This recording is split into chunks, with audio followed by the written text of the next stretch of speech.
Diamond Makers by Victor Appleton. Chapter 23. Broken Bonds.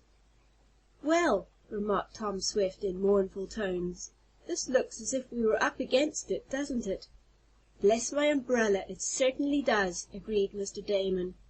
"And it's all my fault," said Mr. Jenks. "I shouldn't have gone into the big cave. I might have known those men would come back any time." The above conversation took place as our friends lay securely bound in a small cave or recess, opening from the larger cavern, where, about an hour before, they had been captured and made prisoners by the diamond makers. Despite their struggles, they had been overpowered and bound, being carried to the cave, where they were laid in a row on some old bags. "It certainly is a most unpleasant situation, to say the least," observed Mr. Parker. "And all my fault," repeated Mr. Jenks. "Oh, no, it isn't," declared Tom Swift quickly. "We were just as ready to follow you into that cave as you were to go. No one could tell that the men would return so soon. It's nobody's fault. It's just our bad luck." From where he lay, tied hand and foot, the young inventor could look out into the cave where he and the others had been caught. The diamond makers were busily engaged, apparently in getting ready to manufacture another batch of the precious stones. They paid little attention to their captives, save to warn them, when they had first been taken into the little cave, that it was useless to try to escape. "They needn't have told us that," observed Tom, as he and the others were talking over their situation in low voices. "I don't believe any one could loosen these ropes." "They certainly are pretty tight," agreed Mr. Damon. "I've been tugging and straining at mine for the last half hour, and all I've succeeded in doing is to make the cords cut into my flesh." "Better give it up," advised Mr. Jenks. "We'll just have to wait." "For what?" the scientist wanted to know. "To see what they'll do with us. They can't keep us here forever. They'll have to let us go sometime." Following their capture, Folwell and Munson, the latter the stowaway of the airship, had been in earnest conversation regarding our friends, but what conclusion they had reached the adventurers could only guess. "And we didn't have time to examine the diamond-making machinery close enough, so that we could duplicate it if necessary," complained Tom, a little later. "No," agreed Mr. Jenks. "There are certain things about it that are not clear to me. Well, I don't believe I'll have another chance to inspect it. They'll take good care of that, though they seem to be getting ready to make more diamonds." "Perhaps they're going to manufacture a big batch, and then leave this place," suggested Mr. Damon. "They will probably go to some other secret cave and leave us here." "I hope they untie us before they leave, and give us something to eat," remarked the young inventor. For 2 hours longer the captives lay there in most uncomfortable positions. Then Folwell and Munson, leaving the group of diamond makers, who were grouped about the machinery, approached the captives. "Well," remarked Munson, "we got ahead of you after all, didn't we? You thought you had our secret, but it will be a long while before you ever make diamonds." "What are you going to do with us?" asked Tom. "Never mind. You came where you had no right to, and you must take the consequences." "We did have a right to come here," exclaimed Mr. Jenks. "I am entitled to know how the diamonds are made. I paid for the information, and you tricked me. If ever it's possible, I'll have the whole gang arrested for swindling." "You'll never get the chance," declared Folwell.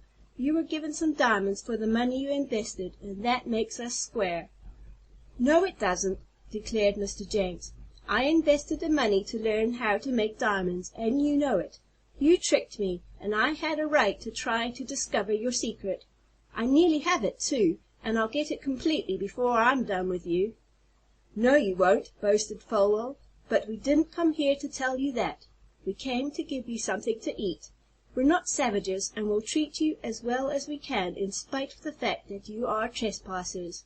We're going to give you some grub, but I warn you that any attempt to escape will mean that some of you will get hurt." He signaled to some of his confederates. These men unbound the captives' arms and stood over them while they ate some coarse food which was brought into the small cave. They were given coffee to drink, and then, when the simple meal was over, they were securely bound again and left to themselves, while the diamond makers went back to their machinery. It was evident that they were going to attempt a big operation, for an unusually large quantity of the white stuff was prepared. The prisoners watched them idly. They could see some, but not all of the operations. In this way several hours passed. Gloom possessed the hearts of Tom and his friends. Not only had their expedition been almost a failure so far, but the young inventor was worried lest the gang might discover and wreck his airship. This would prove a serious loss. Lying there in the semi-darkness, the lad imagined all sorts of unpleasant happenings. At times he dozed off, as did the others. They had become somewhat used to the pain caused by the bonds, for their nerves were numb from the strain and pressure. Once, as he was lightly sleeping, Tom was awakened by hearing loud voices in the main cave. He looked out, rolling over slightly to get a better view.